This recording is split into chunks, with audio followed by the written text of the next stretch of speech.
Assalamualaikum warahmatullahi wabarakatuh. Alhamdulillahirabbil alamin, al-qaili fi kitabil mubin, wa ma arsalnaka illa rahmatan lil alamin. Wassalatu wassalamu ala asyrafil anbiya'i wal mursalin, sayyidina wa maulana Muhammadin wa ala alihi wa sahbihi ajma'in. Amma ba'd. Rasa syukur terus kita haturkan kepada Allah Subhanahu wa Ta'ala yang mana telah melimpahkan rahmatnya kepada kita semua, nikmat iman, nikmat Islam, dan tentu saja nikmat kesehatan. Salawat beriring salam semoga tetap tercurahkan kepada junjungan kita Nabi Muhammad sallallahu alaihi wasallam. Biqaulina Allahumma sholli ala sayyidina Muhammad wa ala ali sayyidina Muhammad. Semoga dengan bacanya kita bersolawat, kita semua akan mendapat syafaatnya di yaumil akhir kelak. Amin amin ya rabbal alamin.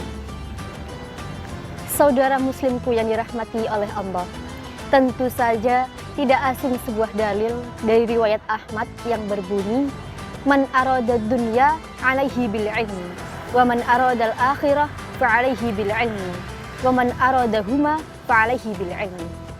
Yang artinya, barang siapa yang ingin mendapatkan kebahagiaan dunia, maka hendaklah dengan ilmu.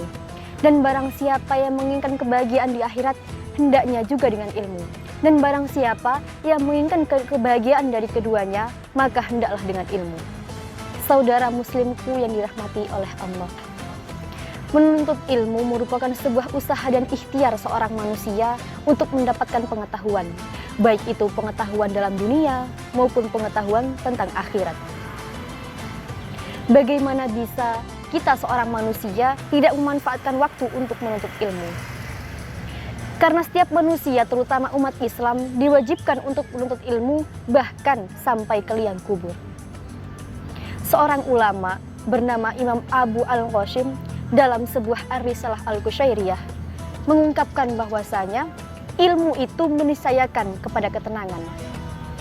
Perlu diketahui bahwa banyak umat manusia, khususnya orang muslim, itu menginginkan kedamaian dan ketenangan dalam hidupnya. Dan perlu diketahui bahwasanya menuntut ilmu saja sudah mendapatkan pahala yang luar biasa.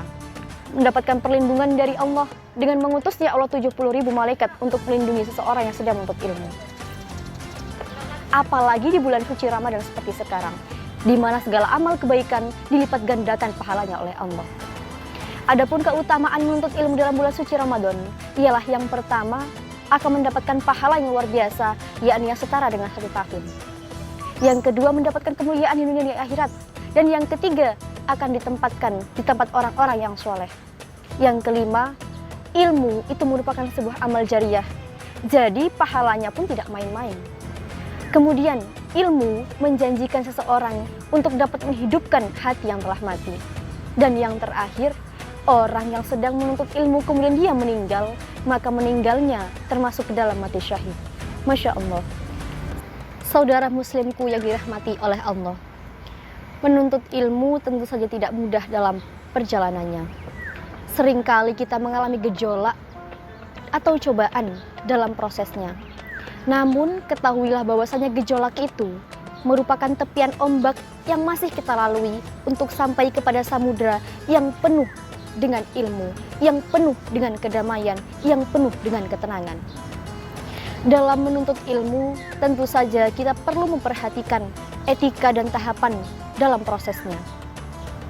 Seorang ulama, yaitu Kiai Haji Asy'ari Marzuki, seorang pengasuh pondok pesantren Nurul Ummah, Kota Gede, Yogyakarta, beliau telah berpesan terdapat 3 hal yang perlu diperhatikan oleh para penuntut ilmu atau para santri. Yang pertama adalah sertakan hati dengan rasa syukur dalam menuntut ilmu. Bersyukur atas takdir yang telah menempatkan kita di tempat orang-orang yang soleh, di tempat orang-orang yang memiliki kaya ilmu dan juga ilmu yang bermanfaat. Yang kedua, menempatkan hati dan menata di mana niat yang kita utamakan dalam menuntut ilmu merupakan untuk mengenal Allah Subhanahu wa Ta'ala.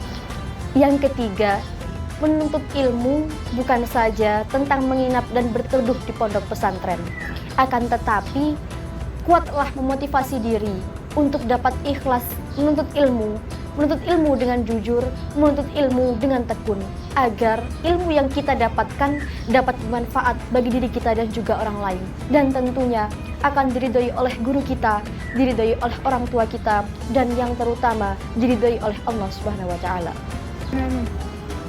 Saudara muslimku yang dirahmati oleh Allah, mungkin sekian yang dapat saya sampaikan.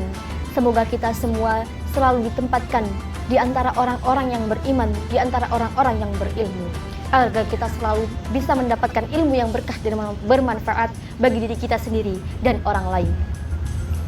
Selamat berbuka puasa dan semangat menjalani puasa-puasa di hari berikutnya.